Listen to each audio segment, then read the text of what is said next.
Hi everyone, today I'm going to demonstrate how to follow Save the Redwoods League on YouTube and how to engage with our content.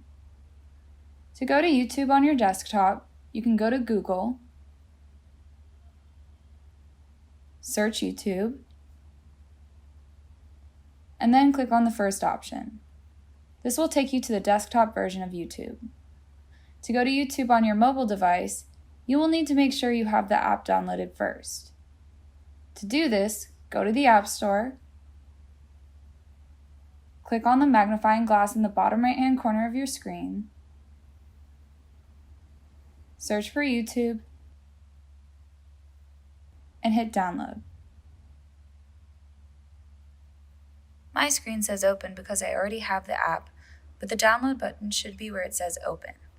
Once it is downloaded, click on the app to get started.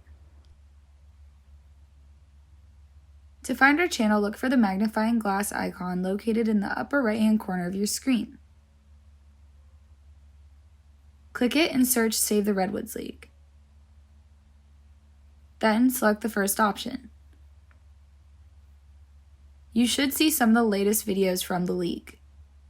Right above the latest videos, you will see a Save the Redwoods League account with a red subscribe button next to it.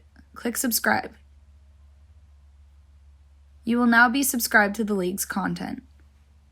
To like one of our videos, go to our account page and click on the video you would like to watch. Underneath the video, you will see a thumbs up icon. Click it to like our video. To comment, write your reply in the comment field located underneath the video. To share one of our videos, click the arrow icon. A pop-up menu will appear. Click the option that best fits how you would like to share our content. I hope this short demo helped. Thanks for watching.